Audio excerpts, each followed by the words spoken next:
Sualım buradan Almanya'da yaşayan bizim bəzi patriotlarımızadır. Bir ay bundan qabaq hamı deyir də Kamran 72-dir, Kamran bilmən qorxaqdır, Kamran nədir, İlham Əliyevin bilmirəm şeydir, elə bil ki troludur.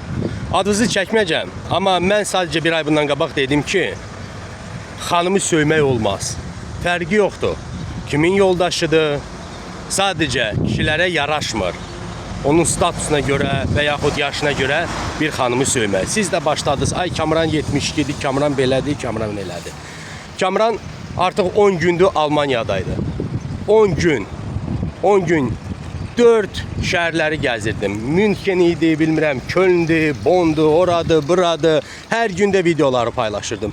Biriniz Ruslan Cəlilovdan başqa, o ermənilərin qudası Ruslandan başqa, biriniz mənə yazmadınız ki, gəl görüşək, gəl cavab ver, bilmirəm bizə nəysə dedin, demədim.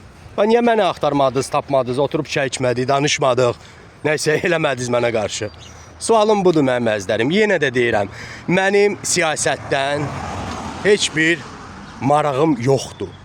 Mənim marağım odur ki, Azərbaycan kişisi qadını söyməsin.